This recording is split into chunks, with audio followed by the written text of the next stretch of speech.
শাহরুখানের ঋণ পরিশোধ করবে। সেই চিন্তায় সে ধনুক বা ঘন মেঘে ঢাকা, ফলে অন্ধকার আরো গভীর হয়ে গেছে। যে ধারে পৌঁছলো, সে ভাবল রাতে নিশ্চয়ই কোনো না কোনো প্রাণী পানি পান করতে এখানে আসবে, তাই শিকারের জন্য একটি উঁচু বৃক্ষের উপর চড়ল। সেই বৃক্ষ কোনো সাধারণ বৃক্ষ নয়, বরং ভগবান শিবের অত্যন্ত প্রিয় বেল পাতা বা বিল্ব পাতা বৃক্ষ।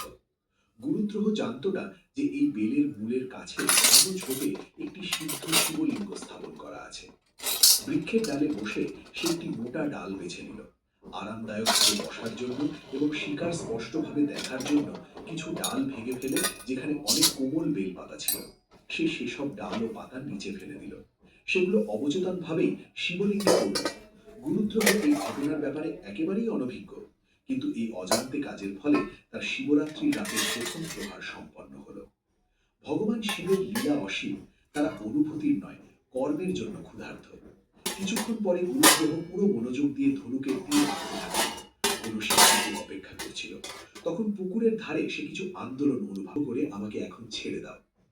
হরিণীর অশ্রু এবং সত্যসঙ্গত দিনে দিনে উপবাস ও শিব কাহিনী শ্রবণের প্রভাব তার উপর প্রকাশ পেল। তার মনে প্রথমবারের মতো